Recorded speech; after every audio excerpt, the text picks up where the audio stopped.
시청자 여러분 안녕하세요. 장프로입니다. 장프로 유튜브 채널에서는 시장의 100%는 존재하지 않아도 높은 확률의 종목과 전략들은 항상 존재한다는 설명을 드리고 있습니다. 최신 뉴스 분석을 통해서 보다 더 높은 확률의 종목들이 필요하신 분들은 구독 버튼 누르시고 매번 올라오시는 영상 시청하시면서 많은 도움 받아가시면 좋을 것 같습니다. 여러분들께 오늘 준비한 영상은 마이너스 198억 적자에서 매출 1.7조 흑자 전환 바이오 2기업 세계 1위 될 겁니다. 라는 내용으로 오늘의 영상을 준비했습니다. 최근 들어서 제약바이오 종목들 중에서 매력적인 기업들만 하나씩 골라서 제시를 해드리고 있는데요. 내년도 1분기 정도까지는 시장에 좀 눌림목이 있을 수 있으나 대세 상승에 대한 가능성이 아직까지는 존재하기 때문에 눌림목 자리에서 잘 담아볼 만한 종목들을 하나씩 구분해서 전달해 드리고 있습니다. 그런데 제가 전달해 드리는 종목의 공통점은 바로 뭐냐? 그냥 단순하게 기대감이 아니라 정말 근본적인 그런 기술력이 있거나 혹은 근본적인 실적의 변화가 있는 기업들, 성장하는 기업들 위주로만 하나씩 뽑아드리고 있는데요.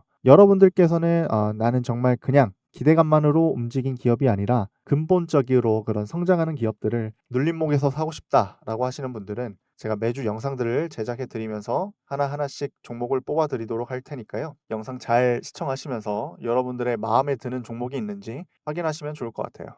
그러면 본격적인 영상 시작할 건데요. 오늘의 제약바이오 관련된 영상 본격적으로 시작해 보겠습니다. 일단 여러분들께 오늘 소개시켜 드릴 만한 종목은 바로 녹십자라는 기업입니다. 녹십자 한 번쯤은 들어보신 적이 있는 기업이죠. 탄탄한 기업입니다. 그런데 해당 기업이 최근 적자가 났습니다. 이번 연도 초부터 적자가 나서 1분기 적자폭이 확대되고 있는데 적자가 난 이후로 자회사의 그 연구 개발 투자와 마케팅 비용이 늘어난 탓 때문에 이제 적자가 확대되었고 그로 인해서 현재 실적의 악화가 나왔다 이렇게 보시면 되겠습니다. 그리고 앞서 녹십자는 지난해 12월 미국 식품의약국으로부터 알리그로의 품목 허가를 받았습니다. 이에 따라 미국 직접 판매를 위한 인건비 그리고 초기 마케팅 비용이 증가하면서 이제 적자가 났다라고 이렇게 이야기를 하고 있습니다. 지금 현재 미국 시장에서 국내 개발 혈액 제제가 허가받게 된 것은 이번이 처음이기 때문에 굉장히 많은 주목을 받았고요. 혈액 제제의 그런 대규모 설비 투자와 고도화된 생산 경험이 필요해 공급 부족 현상이 나타나는 이번 현재 약품입니다. 근데 이걸 이번에 허가받게 되면서 해당 시장에서 이제 주목을 받았죠. 지금 이제 GC 녹십자의 2022년 매출 현황을 보면 면역 글로불린이 포함된 혈액제제 매출은 4,204억 원으로 전체 매출의 24%를 차지합니다. 이게 매출 비중이 꽤 높죠. 한 30% 이제 가까이 되는 거니까. 근데 해당 면역 제제 제품이 이번에 또 새롭게 하나 통과가 되게 되면서 지금 현재 미국 판매까지 이어지는 분위기죠. 현재 GC 바이오 파마 USA 법인을 통해 올해 알리글로의 약품 등재 및 그리고 판매를 목표로 하고 있습니다. 그러니까 앞서 말씀드렸듯이 왜 이렇게 비용이 많이 나갔냐라고 했더니 새로운 약품이 지금 현재 FDA 승인을 받았고 또 이것을 미국에서 판매하기 위해서 마케팅 비용이 이제 증가하다 보니까 적자가 나왔다라는 겁니다. 그렇죠. 지금 현재 보시면 이런 식으로 2024년 1분기 당기 순이익만 하더라도 무려 307억 적자가 나는 모습 보실 수가 있죠. 24년도 2분기에도 91억 적자가 더 나는 모습들, 작년 4분기에도 186억 적자가 난 모습을 확인할 수가 있습니다. 그래서 이번 연도도 적자 마감 가능성이 매우 이제 높은 굉장히 불편한 상황이라고 보시면 되겠죠. 심지어는 최근에 임상 실험까지 들어갔습니다. FDA와의 그 협의를 통해서 임상 종료 목표 일자를 오는 2026년 11월 30일로 연장했고 그리고 소아 임상 실험이 완료되면 BLA 변경을 통해 소아 적응증을 추가하겠다고 말했습니다. 이게 뭐냐면 이제 모든 약품 같은 경우에는 먼저 건강한 성인을 대상으로 해서 투여를 해서 임상 실험을 하고 이제 그게 판매가 되고요. 나중에 이 약품이 안정성이 있다라고 어느 정도 안정을 받으면 17세 이상의 성인 대상에서 이제 3세에서 17세 사이인 소아 범위까지 확대하겠다는 게 회사 측의 전략입니다. 층까지 지금 현재 하게 되면 시장 범위가 커지기 때문에 자연스럽게 매출이 증가하겠죠. 그래서 시장을 키우기 위해서 추가적인 임상 실험까지 들어가게 되면서 비용이 증가하는 모습이 나왔다. 이런 부분이 적용된 게 2023년도 작년 말부터 이번 연도 중순까지 이어지게 된 거죠. 이것 외에도 이제 다양한 마케팅 지출이 있겠지만 이 마케팅 지출이 주였다라고 이렇게 보시면 되겠습니다. 마케팅과 임상 실험 지출이요. 그럼 도대체 이 약품 그렇게 적자를 보면서까지도 홍보를 하거나 광고를 할 필요 있는 약품 정말 이거 까딱 잘못해서 이 약품 어느 정도 판매하겠다고 마케팅 비용 과하게 들였다가 오히려 적자가 나는 게 아닌가, 이거 쓴 돈 돌려받지도 못하는 거 아니냐 걱정이 되죠. 도대체 이 치료제가 무엇인지 정확하게 알아보겠습니다. 일단 1차성 면역결핍 질환 치료제다라고 아시면 좋겠습니다. 우리 몸에는요, 면역 체계가 존재하죠. 근데 이 면역 체계가 무너진, 선천적으로 그러신 분도 있고 또 혹은 후천적으로 무너지신 분들이 그런 무너진 면역 체계를 어느 정도 되돌릴 수 있는 기술이 알리글로 치료제다 보시면 되겠죠. 국내에서는 IB글로블리NSI라고 제품명으로 판매 중입니다. 8년간 공을 들여 자사의 혈액제제 알리글로, 그 미국 식품의약국의 허가를 획득했습니다. 그러니까 원래 국내에 많이 판매하던 걸 해외까지 진출하기 위해서 열심히 FDA 허가 신청을 했고, 이 세 번째 만에 드디어 통과했다라고 보시면 되겠습니다. 그럼 도대체 이 약품, 그래, 뭔지는 알겠어요. 근데 일단 선천적으로나 뭐 후천적으로 면역력이 떨어진 사람들은 어느 정도 살려줄 수 있는 약이라는 거죠. 네, 맞습니다. 근데 이게 궁금한 게 뭐냐면, 그래서 얼마나 판매되는데요? 항암 신약이 왜 대박이 났죠? 분명히 항암 시장의 그런 시장 규모가 어느 정도 정해져 있기 때문입니다. 어떤 암인지에 따라 좀 다르겠지만 기본적으로 조원대가 넘어가는 시장 규모를 가지고 있죠. 그래서 그 시장에서 단 10%라도 차지하면 천억의 매출을 낼 수 있기 때문에 항암제 시장이 굉장히 주목받는 거 아니겠습니까? 지금 말씀드렸던 규모보다 훨씬 큽니다. 예시를 통해서 간단하게 설명드리는 거예요. 근데 중요한 건 이게 돈이 되느냐. 그래, 무슨 약인지 알겠고 어떻게 획득했고 뭐 어떻게 하는지 알겠다. 근데 이 약이 얼마나 큰 규모로 우리에게 돈을 가져다 줄 것이냐, 녹십자에 대해 더 자세히 알아보겠습니다. 최근엔 알리글로 초도 분량 선적이 완료되었습니다. 조만간 처방 전망이 예상이 됩니다. 그런데 미국 면역 글로불린 시장이 대략적으로 16억 원대입니다. 굉장히 생각보다 규모가 큰 모습을 볼 수 있죠. 국내 시장만 했을 때는 그렇게 큰 돈을 벌지 못했지만 현재 미국 시장이 워낙 크다 보니까 이제 많은 사람들이 치료를 받아야 되는 상황이 나오죠.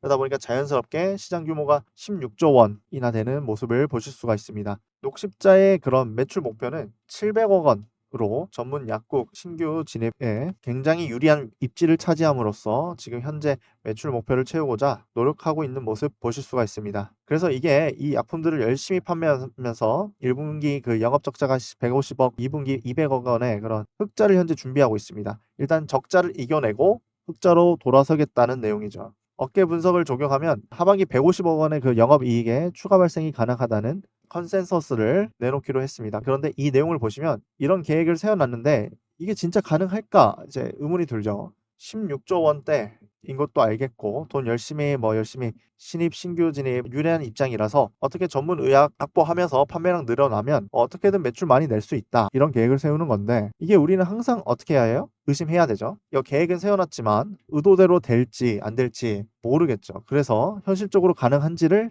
체크해봐야 합니다. 실제 미국 공약한 알리글로 성공 자신, 녹십자 매년 50% 성장하겠다고 굉장히 가감한 목표를 내세웠는데요. 굉장히 엄청나죠? 그렇죠. 근데 그런 이유가 있었습니다. 하나씩 보겠습니다. 미국의 면역 글로불린 시장은 약 16조 원인데요. 여기서 멈춰 있는 게 아니라 매년 연평균 2013년에서 23년을 쭉 평균을 내본 결과 10.9%씩 성장을 했습니다. 지금 끝나고 있는 성장이 멈춘 시장이 아니라 성장하고 있는 시장이라고 보시면 되겠죠. 이렇게 성장하고 있는 시장에서는 이 약품을 주도하고 있는 기업들도 판매량을 통해서 매출을 낼 수 있지만 후속 신규 진입하는 기업들한테도 기회가 주어지기 때문에 이 업종 시장 자체가 커진다는 것은 굉장히 의미가 있는 지금 현재 상황이라고 보시면 되겠습니다. 회사는 올해 5천만 달러의 매출을 일으킨 뒤 매년 50% 이상의 성장률을 기록, 빠르게 시장 점유율을 확대해 나간다는 전략을 세우고 있습니다. 혈액 제제를 상업화하기 위해 고도화된 생산 기술과 그리고 대규모 설비 투자가 필수적이어서 전 세계적으로 생산자가 매우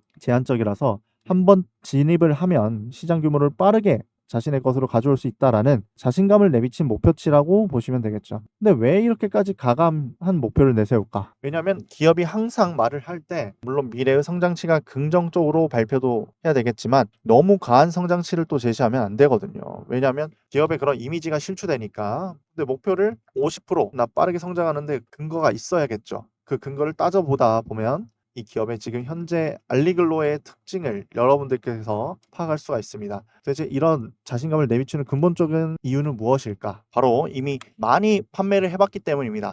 보시면 해당 약품 미국 매출 4천억, 목표 아닌 최소치다. 녹십자 알리글로 미국 주요 3개 보험사 처방집에 등재했다. 판매 순항이다 하는 이유가 처음 팔아본 게 아니기 때문이에요. 이제 없는 약품을 팔아본 게 아니라 원래 있는 약품이잖아요. 이게 굉장히 큰 의미가 있습니다. 이미 국내에서는 IB글로 불린 SNI라는 제품명으로 판매를 했습니다. 판매가 됐다는 얘기는 무슨 얘기냐? 어떻게 판매하는지, 어떤 이제 지금 현재 사람들한테 판매할지, 이 포커싱 마케팅을 어떻게 하는지 이미 국내에서, 물론 국내하고 해외하고 완전 똑같지는 않겠지만 그 어느 정도 가이드라인이 잡혀 있다는 거예요. 심지어는 이제 제약바이오 기업들한테 가장 큰 리스크가 뭐냐면 새로운 약품을 투여했을 때 제대로 된 효과가 나느냐 안 나느냐, 이것도 굉장히 중요하거든요. 물론 FDA 허가를 받았는데 경쟁 기업들에 대비해서 약품이 효과가 있느냐 없느냐, 이것도 굉장히 중요합니다. 근데 해당되는 부분 뭐 이미 확인했고 증명했죠. 어디서? 그 한국 시장에서요. 물론 미국 시장하고 한국 시장 다르지 않느냐, 뭐 인종도 다르지 않냐 말씀하시겠지만, 물론 인종 다르긴 합니다. 국가 다릅니다. 하지만 미국에서도 국내에서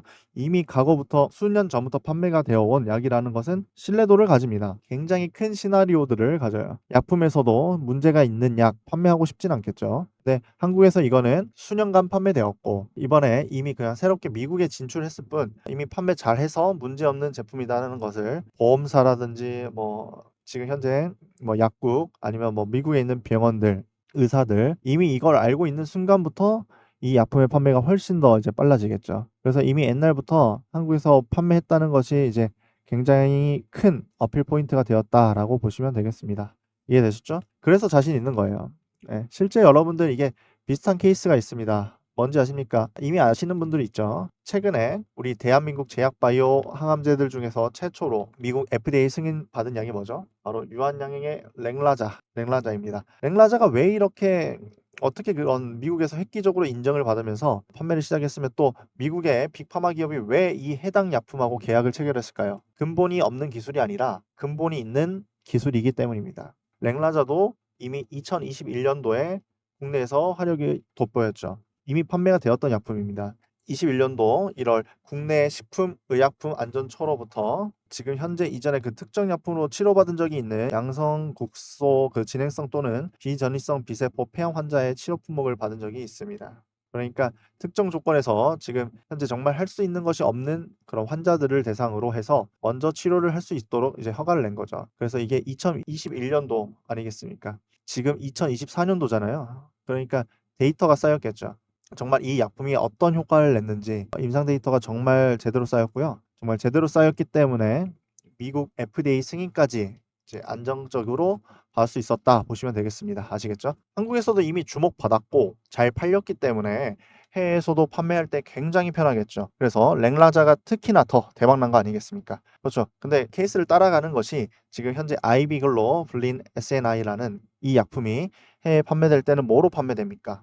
알리그로라고 이제 판매되는 거죠. 그래서 우리 투자자 여러분들께서 다시 한번 이야기를 정리해 보면 지금 현재 녹십자가 최근에 적자가 나면서 마케팅 비용하고 뭐 지금 현재 뭐 R&D라고 하면 또 보통 연구 개발인데, 지금 앞서 보셨다시피 현재 3세에서 17세 사이의 소아까지 그 범위를 확대해서 판매하려고 임상 실험까지 진행합니다. 이거 임상 실험하는 거 굉장히 비쌉니다. 여러분들 그냥 단순하게 뭐 임상 실험 한 해가 아니라 이거 몇백억짜리예요, 여러분들. 이거 몇백억짜리 임상 실험도 하고 심지어는 앞서 말씀드렸듯이 미국에 판매를 하기 위해서 적극적으로 마케팅 전략을 벌인 이유는 이미 이 약품이 어떻게 판매가 되는지, 이 약품이 누구한테 판매가 되는지, 뭐 마케팅 포인트가 뭐고 어디에다 판매할지를 이미 알고 있는 녹십자는 이제 가감한 결단을 내린 거죠. 그래서 정말 자신 있게 돈을 쓰면서, 이거 지금 돈 적자 보면서 돈 쓰는 거 사람들이 걱정을 하는데 미국 매출 4천억 목표, 아니 정말 최저치다. 정말 잘하면 이게 지금 현재 뭐 5천억, 6천억 뛰어넘어서 조원까지 차지할 수도 있다. 13조 시장에다가 매년 10%씩 성장하면요. 얼마입니까?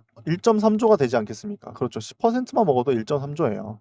그래서 4천억이란 최소치라는 이야기를 계속해서 하면서 적자가 남에도 불구하고 투자를 적극적으로 이어가겠다라는 이야기를 하는 거죠. 이제 그것이 이루어지기 시작하고 있고요. 이게 이번 연도까지는 마케팅 비용이 많이 들어갈 것이라 예상이 되지만 이게 마케팅 비용이란 게 무한정 또 들어가는 게 아니에요. 어느 정도 이제 초기의 비용이 가장 많이 들어가고 시간이 지나면 지날수록 좀 안정이 됩니다. 그래서 앞서 보셨던 이제 적자폭도 이제 자연스럽게 비용이 감소하니까 줄어들게 되고요.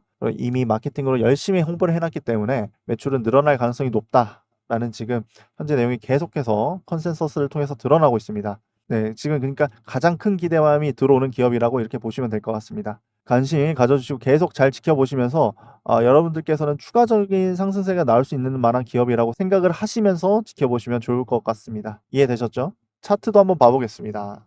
녹십자 같은 경우는 한동안 계속 횡보를 하다가 11만 원대부터 해서 18만 1,800원 고점을 달성하고 계속적으로 상승하다가 최근에는 또 이제 눌림목 잠깐 나오고 있는 모습 보여집니다. 워낙에 지금 관심 많이 가져야 되는 종목이다 말씀드렸기 때문에 이런 눌림목 자리에서 신규적으로 매수해도 나쁘지 않다고 이제 보여집니다. 아까 재무제표 보셨던 것처럼 비용 증가해서 적자가 났다고 그런 쫄만한 상황이 아니에요. 나중에 진짜 대박을 날 만한 그 키워드를 가지고 있는 게 녹십자니까요. 관심 잘 가져주시면 좋을 것 같습니다. 네. 요 정도까지 여러분들께 간단하게 내용을 전달해 드렸고요. 추가적으로 제약바이오 종목도 물론 좋겠지만 더 많은 종목들이 필요하다고 하신 분들은 제가 또 준비하고 있다고 말씀드렸죠. 좋습니다. 오늘 영상은 여기서 마무리해 보도록 하겠고요. 전 다음 영상에 조금 더 이제 유익한 내용과 또 함께 찾아뵐 테니까 다음 영상도 기대해 주셨으면 좋겠습니다. 오늘 영상 끝까지 시청해 주셔서 너무나도 감사드리고요. 저는 다음 영상에 또 뵙겠습니다. 감사합니다.